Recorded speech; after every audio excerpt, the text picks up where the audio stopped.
Good afternoon, people. We're here again. It's Tottenham time. It's a nice Sunday afternoon. The weather's banging. I've had a good Sunday, but we all know what Tottenham are capable of doing, man. Ruining that day for me. But just in the lineups out, Tottenham unchanged again. Doesn't surprise me at all. One, because we've been on a decent run with the lineup that we've got now. But two, is there anybody on the bench that I'd rather see on than what we've got? Maybe a Lucas for Son, but we all, like Antonio probably thinks the same as us, is that as much as Son's been on bad form, you probably do rely on Son to get a goal more than Lucas. So, if Son's having a stinker today, I hope that we see Lucas Moura introduced a lot quicker and any other player on the pitch, to be fair. But the lineups are unchanged. You've got Matt Doherty and Reguilon wing backs. The three centre halves are Davis, Dyer, and Romero. Bentancur and Højbjerg in central midfield. Kuzelewski, Son, the wing forwards, and obviously Harry Kane up front. West Ham, I've looked at their lineup, but very solid. If they feel that they need to be compact, that's going to be a tough lineup to break. They've got Masuaku left wing, who predominantly is a left wing back, so they're going to keep that solid. I'm not sure whether they're just trying to keep Matt Doherty, push him the other way back. Not saying that he's a threat, but that's what our system relies on, the wing backs to get forward, so maybe they're trying to stop that. You got Declan Rice and Souček, who are the ever-presents, arguably one of the best centre midfield pairings in the league for me. They combat well, they complement well each other, and Souček gets his fair amount of goals, and Declan Rice, arguably the best centre midfielder in the league. Not far off it anyway. It's definitely England's best. So they're looking solid in there. They've got Ben Rama on the right-hand side, who'll work hard out there. Normally he's a number 10. They got, I can't remember now. I think it's Lanzini. You correct me if I'm wrong. I think it's Lanzini in the number 10. Because Jared Bowen's he's not there, and they got Antonio up front. Back four, pretty much the same. Creswell. They probably could do with a Kufal, but Bradley Johnson's there. Wouldn't be surprised if he has a good performance, considering he's Ledley King's cousin. And then they got Matt Dawson, Zuma, and Fabianski in goal. So for me, it's always a tough game. It's always a tough game, but I think this is the first time ever, where I feel that we've played West Ham and we're kind of fighting for the same positions.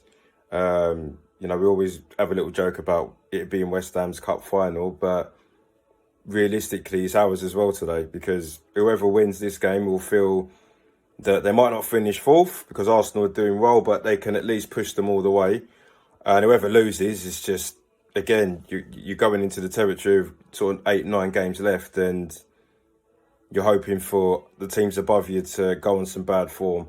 So it's going to be a cagey game. Like I said in my previous post, I can't stand this game because West Ham really do pick it up. But then this West Ham, if they do what they normally do, they're going to pick it up, and they're just as good a side as us, if not better, because over the course of the season, they've been brilliantly well. And I thought that fatigue might play a part in us winning this game, but I don't think they're going to be, for the first hour at least, they're going to be up for it because of it being Tottenham and the fact that they knocked out Seville. No other English team has done that. And, Man United have had to go. I think there's other English clubs I know. I think Arsenal have played him as well, and they haven't done it. And then apparently little old West Ham come along and do it quite convincingly. So it's going to be a tough game. I'm only putting my Spurs out to say 2-1, but this isn't one of those games where I'd put all my money on it because it's a tough game.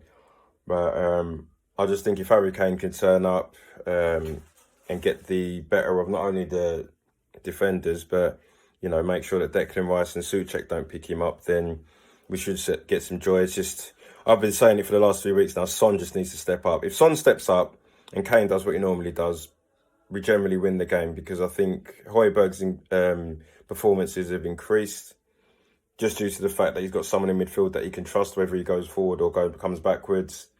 Reguilon needs to step it up a bit. I think his decision making going forward is a bit strange. Matt Doherty can only be as solid as he can be, and Romero and the rest of the defenders just needs to, try and keep Antonio at bay. But then Romero just needs to calm himself down. If I start seeing the stupidness of starting fights when it's 0-0, or starting fights when we're 1-0 down, I won't be too impressed, because there's a time and place to do that. You can do all the mocking and all that of your position if you're winning 3-0 and it's a London derby. I'm happy for him to do that in the 89th minute if we're 3-0 up. But if it's, if we score an equaliser, don't do it then like you did against United, because we've got half hour to decide the game, and then effectively, if it's you that makes the mistake, we've got a problem. So, so it's a cracking London derby. It's a good way to end the weekend before the internationals. I just hope that we get the victory that I predicted.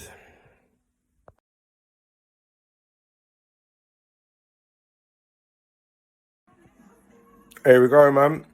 Half time. Tottenham 2, West Ham 1. Up until sort of two first thirds of the half, I was over the moon. I was shutting down my house and all sorts. But I kid you not, yet. What kicked me back into gear about what happens with Tottenham is the song. The thing I love most about being a Yid. Now, in my mind, something struck on me. I thought, you know what, being a Yid is stressful. As much as I love supporting Tottenham, sometimes you hate it. So I kid you not, within 2-3 minutes, we got that call. Now I kind of felt, here we go. The defending was, terrible on that. But if I go first and foremost to the positive, Son's been instrumental, even though his passing's still been off, man. He's been off, but he's scored a goal when should realistically scored a goal and assisted one. It feels like Zuma's not. He's feeling the pressure of the booing of the cat situation, which I still think is stupid. But if you can gain some sort of advantage from putting his game off in a derby, then it's one of those, isn't it? But we done that. Took a 2-0 lead. I'm looking at it thinking we get a third here. We take the game away from West Ham. But as soon as they started singing the thing I love most about being a Yid, and we got a corner, I was just like, yeah, the thing about being a Yid. So, you look at the corner, first and foremost, it's like Son is marking Dawson. In my mind, I'm thinking the only person that I'm completely worried about is Dawson. You got Souček and Antonio again, who are problems. But the guy that gets the flick on's getting marked on by Son, who's, what is he, 5'7", 5'8"? Ridiculous. But then even if Son's marking him, okay, at least there's a man on him. But then as soon as the ball swings in, Son lets go of Dawson, and then he's in no man's land, and then he's the nearest person to Ben Rama and lets go of him as well. Now, Son's not a defender, but whether it's the coaching or the leadership in the team, someone needs to rectify that, I've only played Sunday League football before, but if I'm stood there with somebody that's 5'9" and I'm marking him, I've been in a team before where I look around and then I'll see someone in my team that's 5'6" and they're marking a big guy. Before the ball's even put down, I'm saying to him, look here, bruv, swap positions, man. I'll have him, you have him, because I'm 6'1". So I'm not going to sit there and mark someone small and let someone in my team small mark. It's not rocket science. You just get that swap done. Now, realistically, it's top level football. So it should get to the point where that's organised beforehand. As soon as it's a corner, you'll get to the point where they'll say, right, Romero, Dyer, Højbjerg. These are the guys that need to be marking the big chiefs in that team. Then you get, your Sons and your Kuzelewskis. You just get them out the box, man, and just say, if we clear that, you're ready for the counter. Harry Kane doing what he does at the front post. But it's just an organised mess. So for me, it's like, it's a collective error there, because if Conte has told them to do it, then granted it's the players' fault. But for me, it doesn't come across like Conte's demanded that, because they're all just marking whoever. And Son shouldn't be looking at Craig Dawson and saying, oh, don't worry, I've got him. But even if he does, don't let him go. And then you let him go, and Matt Doherty gets made to look stupid, when realistically he's got Craig Dawson running onto him when he was trying to mark somebody else. It just calamity of errors. So this is what happens, this is why I don't like this game, because for 30 odd minutes we were comfortable. I'm jumping around my study thinking, this is going to be the game where we break the duck, and it's a win after a win. But this is what West Ham do now. It's like if we don't get a goal early, they'll go and equalise somehow in the 83rd minute, and then the pressure's on. The fans, start getting tense. The West Ham fans get their volume up, and if Antonio ain't scored, he goes and nicks the winner. So it's just, for me, my prediction was 2-1. If there ain't a goal in this second half, I will be absolutely shocked, because West Ham they didn't look great until they scored the goal. And with our defenders, you've got Davis, who hasn't really made a mistake in this game, but you can't really rely on him. Doherty will probably get knackered at some point, and we'll bring on Emerson Royal. Reguilon, there's just something about him that irritates me. It's like, probably the nicest guy in the world, but that's probably what the problem is. He doesn't get a crossing first time. When he's defending, it's like lacklustre. So it's like, well, if you're not really defending solidly and you're not attacking with any impetus, why are you a left wing back? For me, you're looking at Aaron Cresswell. He's playing in the same position as Ben Davis. But then if we had him playing in Reguilon's position, he would be doing a better job. You know what I mean? Aaron Cresswell, imagine Reguilon in the back three where Ben Davis is. I wouldn't even turn the telly on. So for me, he needs to fix up, man. And if he's going to be this soft guy that doesn't want to get his foot in and wants to whinge all the time, then if Real Madrid want to take him back for 45 million, I'll drive him there straight away, because I'm not saying we're going to go and get Cresswell from West Ham, but I'd rather have him as my left wing back than him, because he's British, he's solid, understands the league, and, he's criminal that he's never even been called up for England. But we just need to toughen up. We've got players like Romero that are probably too tough. You've got Højbjerg, tough. You've got Bentancur that's smashing it. And it's just one of those, and you're looking at it thinking, if it's 2-1 or it's 2-2 and Yarmolenko comes on with all the stuff going on from Ukraine, I know Tottenham, man. This is what we allow for jokes like this to happen. So we'll see what happens second half. But that goal just deflated me, even though we're winning. Mad.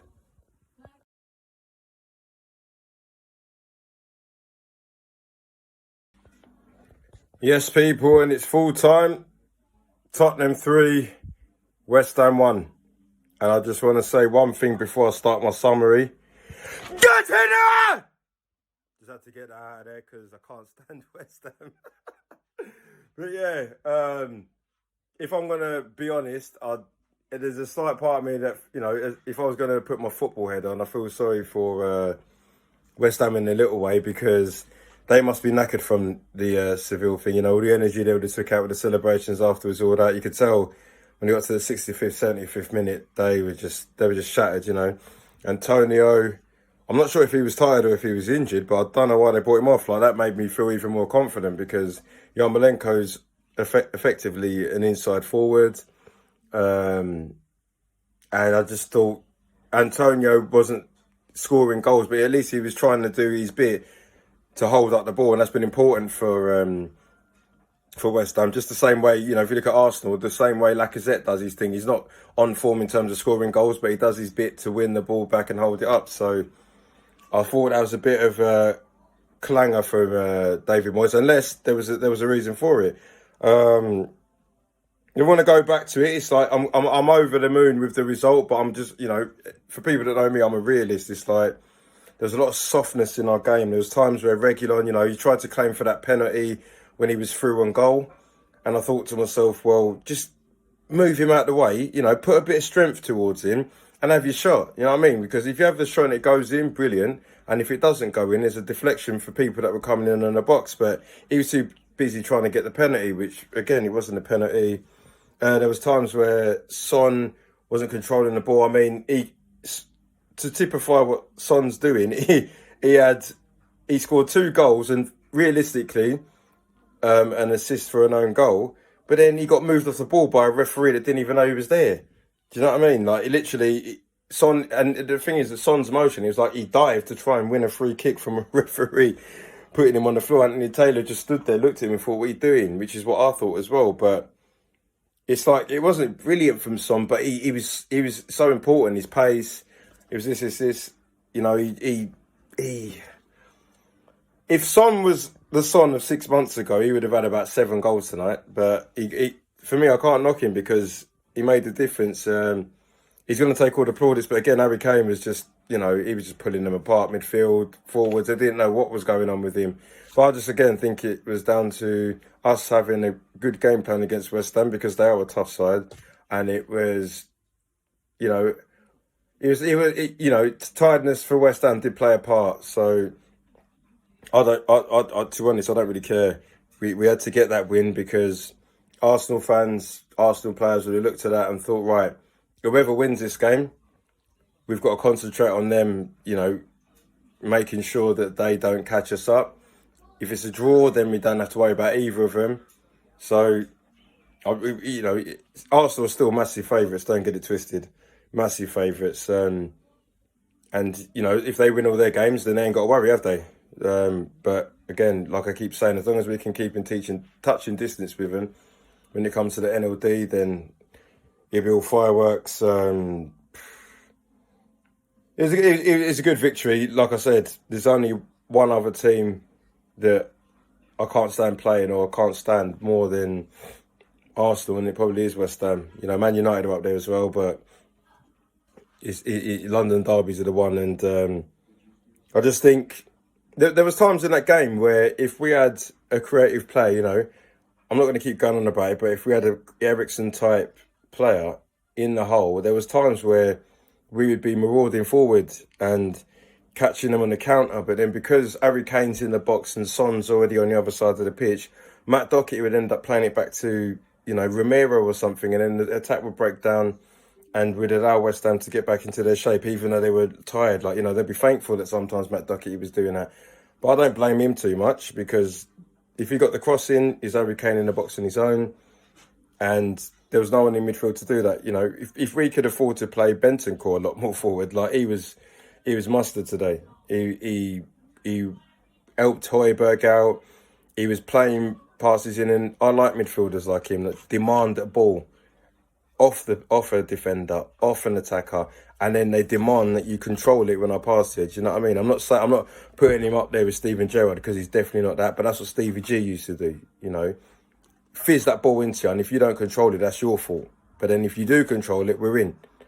Peter Crouch is one that says that. So it was a good result, decent performance against a tough West Ham. As much as they were tired, that's not our fault, is it? We needed to win that game regardless. So like I keep saying, we could play the rest of the season crap. If we play the next 9 games and win 7 and finish in the Champions League, I don't care how we play, because we've got to look forward to next season and seeing if we get the chance to revamp this squad. So, yep, had a good weekend. It's made me feel even better than I did this afternoon with the weather and me sorting some few things out. So we're moving to the international break now. I'm going to go and enjoy my evening. I hope you guys enjoy your evening, and I'll see you in a couple of weeks when Tottenham are back and all the Premier League's back, and again, some more interesting fixtures to come along. So take care, God bless, love you all, and yeah, come on you Spurs.